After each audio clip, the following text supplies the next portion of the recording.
बहुत समय पहले की बात है। एक समृद्ध राज्य था, जहां न्यायप्रिय राजा शासन करता था। राजा का महल भव्य था और उसमें एक अत्यंत सुंदर बाग था। इस बाग में विभिन्न रंग बिरंगे फूल खिलते थे, मीठे फलों के वृक्ष लहलहाते थे। परंतु इस बाग की सबसे अनोखी चीज थी एक सोने के सेबों का पेड़। राजा ने इस पेड़ की सुरक्षा के लिए खास इंतजाम कर रखा था। हर समय सैनिक पहरा देते थे ताकि कोई चोर सोने के सेब चुरा न सके। लेकिन एक दिन जब माली ने गिनती की तो पाया कि एक सोने का सेब गायब था। राजा को जैसे ही यह बात पता चली, वह चिंतित हो उठा। उसने पूरे राज्य में ऐलान कर दिया कि जो चोर को पकड़ेगा उसे पीहनी चुसा इनाम दिया जाएगा। राजा के 3 पुत्र थे, बड़ा, मंझला और सबसे छोटा राजकुमार। सबसे बड़े राजकुमार ने कहा, पिताजी, मैं रात भर पहरा दूंगा और चोर को पकड़ूंगा। राजा ने अनुमति दे दी। राजकुमार रात भर जागता रहा, लेकिन आधी रात के बाद उसे नींद आ गई। सुबह जब वह उठा तो एक और सोने का सेब गायब था। अगली रात मंझले राजकुमार ने पहरा देने का निश्चय किया, लेकिन वह भी रात में सो गया और तीसरा सेब चोरी हो गया। अब छोटे राजकुमार की बारी थी। राजा को उस पर ज्यादा भरोसा नहीं था, क्योंकि वह अपने भाइयों की तुलना में कम समझदार माना जाता था। फिर भी उसने जिद की और राजा ने उसे एक मौका दे दिया। छोटे राजकुमार ने ठान लिया कि वह किसी भी कीमत पर नहीं सोएगा। आधी रात होते ही उसने देखा कि एक सुनहरी चिड़िया उड़ती हुई आई और सेब तोड़ने लगी। राजकुमार ने तुरंत तीर चलाया, लेकिन चिड़िया तो उड़ गई। हाँ, उसका एक सुनहरा पंख जमीन पर गिर गया। सुबह जब राजकुमार ने पंख राजा को दिखाया तो राजा की आंखें चमक उठीं। अगर इस चिड़िया का पंख इतना कीमती और सुंदर है, तो पूरी चिड़िया कितनी अनमोल होगी। राजा ने अपने बेटों को आदेश दिया कि जो भी इस चिड़िया को लेकर आएगा उसे बड़ा इनाम मिलेगा। सबसे पहले बड़ा राजकुमार खोज पर निकला। राजकुमार चलते चलते एक जंगल में पहुंचा, जहां उसे एक बुद्धिमान लोमड़ी मिली। लोमड़ी ने कहा, अगर तुम सोने की चिड़िया को पकड़ना चाहते हो तो मेरी बात मानो। जब तुम गांव में पहुंचे तो वहां 2 धर्मशालाएं मिलेंगी, एक आलीशान और दूसरी साधारण। तुम साधारण धर्मशाला में ठहरना, तभी सफलता मिलेगी। परंतु बड़े राजकुमार ने उसकी सलाह नहीं मानी और आलीशान धर्मशाला में ठहर गया।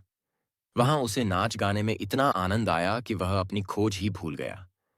कुछ समय बाद मंझला राजकुमार भी इसी यात्रा पर निकला।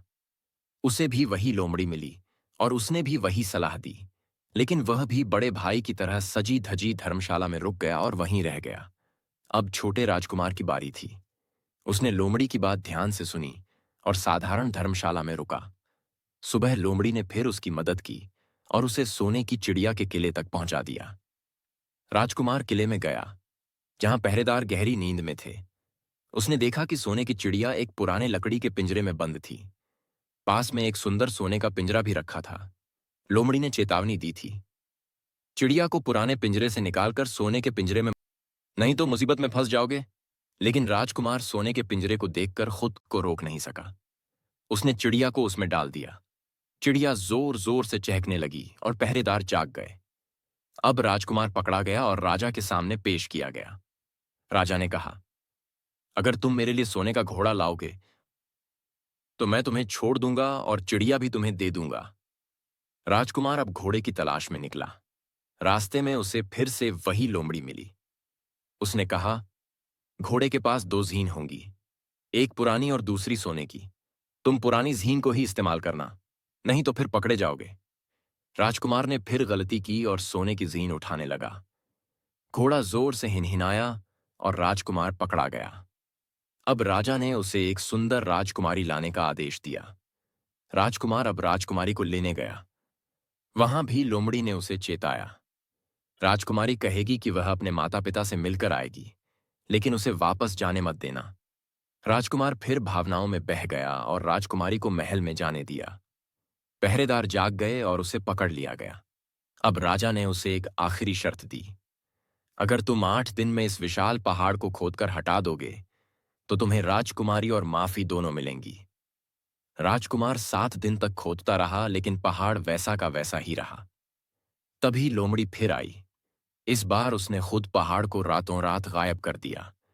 राजा ने वादा पूरा किया और राजकुमार का विवाह राजकुमारी से करा दिया। अब लोमड़ी ने कहा, अब तुम सोने का घोड़ा और सोने की चिड़िया भी प्राप्त कर सकते हो।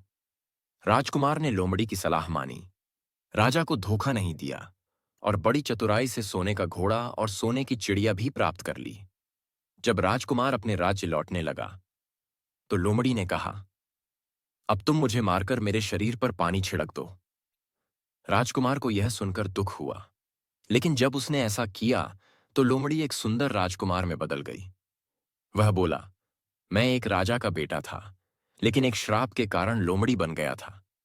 तुम्हारी ईमानदारी और साहस ने मुझे इस श्राप से मुक्त कर दिया। राजकुमार अपने राज्य लौटकर अपने माता पिता से मिला।